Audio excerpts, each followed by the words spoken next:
ದೆಹಲಿಯಲ್ಲಿ BJP versus app ಅನ್ನೋ ಪರಿಸ್ಥಿತಿ ನಿರ್ಮಾಣ ಆಗಿದೆ. ಪ್ರತಿಭಟನೆಯ ಸರಣಿಯನ್ನ ದೆಹಲಿ ನೋಡ್ತಾ ಇದೆ.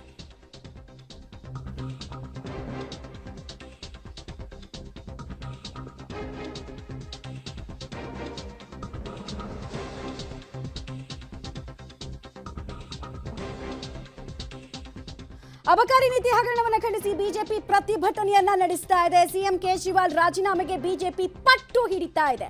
ಇನ್ನೊಂದು ಕಡೆಗೆ ಆಮ್ ಆದ್ಮಿ ಕಚೇರಿ ಎದುರು ಬಿಜೆಪಿ ಕಾರ್ಯಕರ್ತರು ಪ್ರೊಟೆಸ್ಟ್ ಅನ್ನ ಕೂಡ ನಡೆಸ್ತಾ ಇದ್ದಾರೆ. ಆಪ್ ಕಾರ್ಯಕರ್ತರು ಕೂಡ ಪ್ರತಿಭಟನೆಯನ್ನ ಮಾಡ್ತಾ ಇದ್ದಾರೆ. ಹೀಗಾಗಿ ಬಿಜೆಪಿ ಹಾಗೂ ಆಪ್ ಕಾರ್ಯಕರ್ತರ ನಡುವೆ ಫೇಸ್ ಆಫ್ ಅನ್ನೋ ಸಿಚುವೇಶನ್ ನಿರ್ಮಾಣ ಆಗಿದೆ. ಅಬಕಾರಿ ನೀತಿ ದೆಹಲಿಯದ್ದು ಈಗಿನ ಸರ್ಕಾರಕ್ಕೆ ಅಂದ್ರೆ ದೆಹಲಿ ಸರ್ಕಾರಕ್ಕೆ ಉರುಳಾಗಿ ಪರಿಣಮಿಸ್ತಾ ಇದೆ ಅಂತ ಹೇಳ್ಬೋದು. ಬಿಕಾಸ್ ಅಬಕಾರಿ ಸಚಿವರು ಜೈಲಲ್ಲಿದ್ದಾರೆ.